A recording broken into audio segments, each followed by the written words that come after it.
कक्षा 12वीं के सभी विद्यार्थी ध्यान दें। आज इस क्लास के अंतर्गत आरोह खंड काव्य का आपका जो आत्म परिचय चैप्टर है, इस चैप्टर में से आपसे 4 अंक में संदर्भ प्रसंग व्याख्या पूछी जाती है। तो 4 नंबर का एक महत्वपूर्ण प्रश्न आज इस वीडियो में हम कंप्लीट करेंगे।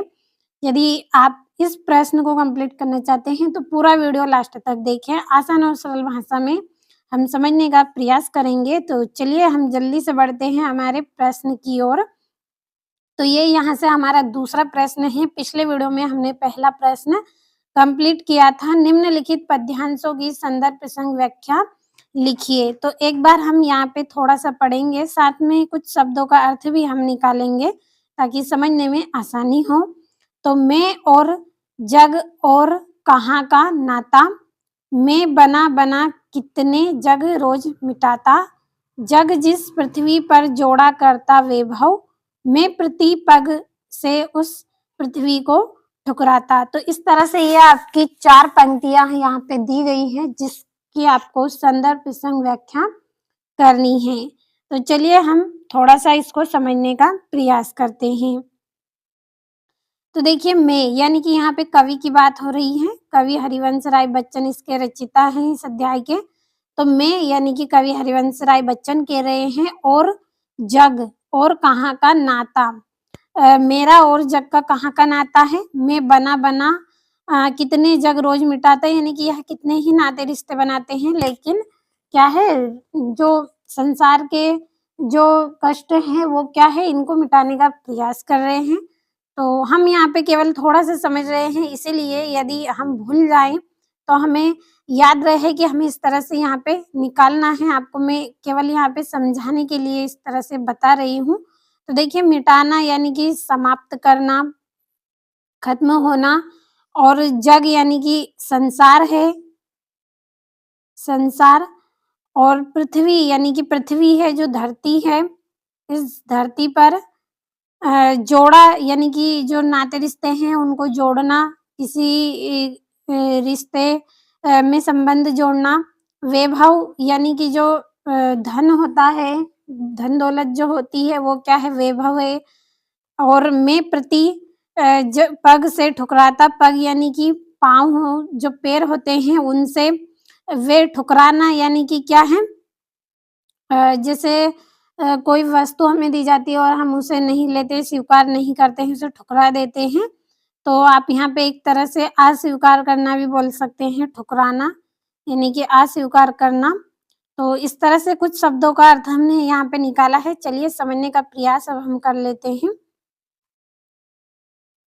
तो यहाँ पे आपको प्रसंग में लिखना है, प्रस्तुत पंक्तियां हमारी पाठ्य पुस्तक आरोह के अंतर्गत जो आत्म परिचय आपका चैप्टर है उससे ली गई है। इसके रचयिता कौन है, हरिवंश राय बच्चन जी हैं। तो आप देखिए जो संदर्भ है इसमें आपको जो पुस्तक किस पुस्तक से लिया गया है ये बताना है, साथ में कौन सा चैप्टर है, चैप्टर का नाम बताना है, और इसके रचयिता कौन है ये आपको संदर्भ में बताना रहता है। तो यहाँ पे हमने उसी के अनुसार ही लिखा है कि प्रस्तुत पंक्तियां किससे ली गई है। हमारी जो पाठ्य पुस्तक है क्या है, आरोह है, उसके अंतर्गत आत्म परिचय जो चैप्टर है उससे लिया गया है। इसके रचयिता कौन है, हरिवंश राय बच्चन जी हैं।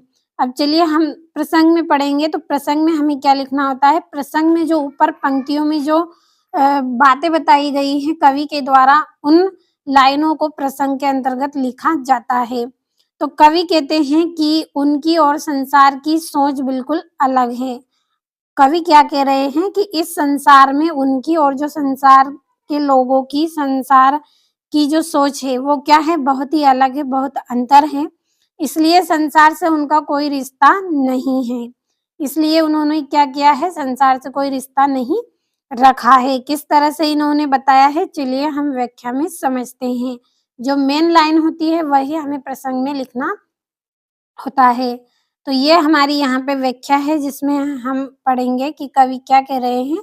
तो कवि हरिवंश राय बच्चन कहते हैं कि उनकी और संसार की सोच में बहुत अंतर है। कवि की और जो इस संसार में जो मनुष्य रह रहे हैं उनकी सोच में बहुत अंतर है। जो संसार के जो रीति रिवाज होते हैं इन सब में इनका क्या है, काफी अंतर है। इसलिए उनका कोई गहरा रिश्ता नहीं है, इसलिए संसार से उनका कोई गहरा रिश्ता नहीं है। वे अपनी भावनाओं और कल्पनाओं से ही अपनी दुनिया बनाते हैं और मिटाते हैं।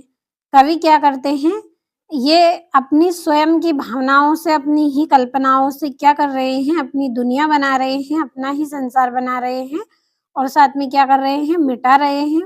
जहाँ दुनिया भौतिक सुखों के पीछे भागती है, जहाँ पे हम मनुष्य क्या करते हैं, धन दौलत के लालच में आकर इधर-उधर भागते रहते हैं, वहीं पर कवि क्या कर रहे हैं, उन सबको ठुकरा रहे हैं। उन सबको क्या कर रहे हैं, कवि अस्वीकार कर रहे हैं, ठुकरा रहे हैं। क्यों ठुकरा रहे हैं? क्योंकि उनके लिए प्रेम और भावनाएँ अधिक महत्वपूर्ण हैं। कवि के लिए सबसे अधिक महत्वपूर्ण क्या है? प्रेम और भावनाएँ ही अधिक महत्व रखती है, यही इनके लिए ज़रूरी है और यहाँ उनकी विद्रोह और स्वतंत्र सोच की स्वतंत्र सोच को दर्शाता है। तो समझ में आया होगा आपको कि इसमें कवि क्या कहना चाहते हैं। कवि का कहना केवल इतना है कि जो कवि की सोच है, कवि की जो सोच है और इस संसार की जो सोच है, संसार की जो सोच है, इनकी सोच में और संसार की सोच में बहुत अंतर है। किस प्रकार से अंतर है? क्यों है? क्योंकि देखिए, वे अपनी भावनाओं और कल्पनाओं की दुनिया बनाते हैं और मिटाते हैं। वहीं पर दूसरे मनुष्य क्या कर रहे हैं, दूसरे जो व्यक्ति हैं, संसार के लोग, वो क्या कर रहे हैं, किसके पीछे भाग रहे हैं? भौतिक सुखों के पीछे भागते हैं। लेकिन वहीं पर कवि क्या कर रहे हैं, जो भौतिक सुखों के पीछे लोग भाग रहे हैं, तो उन भौतिक सुखों को कवि क्या कर रहे हैं, ठुकरा रहे हैं, उनको वे स्वीकार नहीं कर रहे हैं। क्यों नहीं कर रहे हैं? क्योंकि उनके लिए तो प्रेम और भावनाएँ ही अधिक महत्वपूर्ण है। क्या है उनके लिए? प्रेम और भावनाएँ ही अधिक ज़रूरी हैं और यही उनकी विद्रोही और स्वतंत्र सोच को दर्शाता है। तो देखिए, बहुत ही आसान और सरल है। मैंने पूरा प्रयास आपको समझाने का किया है, इसलिए मैंने यहाँ पे कुछ ऐसे शब्द भी लिए हैं जिससे आपको आसानी से समझ में आए। भले ही इन पंक्तियों में इनका अर्थ नहीं निकलता हो, लेकिन वे शब्द भी मैंने जोड़े हैं ताकि आपको याद अच्छे से हो जाए। तो कुछ नहीं करना है, केवल आपको इतना याद रखना है कि कवि की सोच संसार की सोच से नहीं मिल रही है, अलग है। कवि क्या है, अपनी कल्पनाओं में, अपनी भावनाओं में जी रहे हैं और संसार के लोग क्या कर रहे हैं, भौतिक सुखों के पीछे भाग रहे हैं। लेकिन कवि क्या कर रहे हैं, उन सबको ठोकर मार रहे हैं। क्यों ठोकर मार रहे हैं? क्योंकि उनके लिए प्रेम और भावनाएँ ही महत्वपूर्ण हैं और कुछ भी इनके लिए महत्वपूर्ण नहीं है। यही उनकी स्वतंत्र सोच और विद्रोह को दर्शाता है। तो मुझे उम्मीद है आपको इस प्रश्न का आंसर अच्छे से समझ में आया होगा। तो यहाँ से आपको स्क्रीनशॉट के माध्यम से नोटबुक में नोट कर लेना है और संदर्भ आपको समझ में आया होगा कि किस तरह से लिखना है। पाठ का नाम बताना है, चैप्टर का नाम और रचयिता के बारे में आपको बताना है और प्रसंग में यहाँ पे जो कवि इन लाइनों के माध्यम से जो कहना चाह रहे हैं, वही आपको प्रसंग में 1-2 लाइन का अर्थ लिखना है और व्याख्या में आपको पूरी जानकारी देना है। तो समझ में आपको अच्छे से आया होगा। अब चलिए काव्य सौंदर्य के बारे में हम जल्दी से, तो व्याख्या है आपकी। इस व्याख्या में काव्य सौंदर्य में आपको क्या-क्या देखने को मिलेगा, तो काव्य सौंदर्य के अंतर्गत क्या देखने को मिल रहा है, कवि संसार से स्वयं के विपरीत संबंधों के बारे में बताया है। कवि ने क्या बताया है, संसार से स्वयं के विपरीत जो संबंध हैं उनको बताया है और भाषा इन्होंने अत्यंत सरल, सहज और प्रभावपूर्ण खड़ी बोली का प्रयोग किया है और मुक्तक अलंकार का प्रयोग इन्होंने किया है।